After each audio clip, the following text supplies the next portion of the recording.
Hello everyone, আশা করি সবাই ভালো আছেন। আমিও আমার মতো ভালোই আছি। আর এই মাটির পাতিলটা অনেক দিন থেকেই রাখা ছিল, তো ভাবলাম এটাতে কিছু একটা করা যাক। এটাতে প্রথমে আমি জেসো অ্যাপ্লাই করেছি, তার আগে আমি শিরিষ কাগজ দিয়ে ভালোভাবে ঘষে নিয়েছি। আর একদিনের মতো আমি এটাকে শুকানোর জন্য রেখেছিলাম। তারপরে এটা শুকানোর পরে আবার হোয়াইট অ্যাক্রিলিক কালারটা অ্যাপ্লাই করেছি। এরপর এটাতে আমি আমার মতো করে ফ্লাওয়ার আঁকা শুরু করলাম। ফ্লাওয়ার আঁকার পরে আমার মনে হলো কিছু পাতা এড করে, কারণ যেখানে গ্রিন কিছু থাকে না সেটা আমার কাছে একদম অসম্পূর্ণ মনে হয়।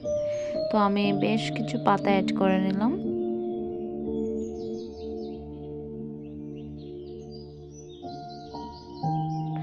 তারপরে আমার ডেকোরেশনের কাজ শুরু করলাম। আমার এখানে প্রথমে ভেবেছিলাম ফ্লাওয়ার রাখবো, তারপরে মনে হলো আমার ব্রাশগুলোই রাখি। ব্রাশগুলো রাখার পরে এটার সৌন্দর্য আরও দ্বিগুণ হয়ে গেছে। আজ এই পর্যন্তই, সবাই ভালো থাকবেন।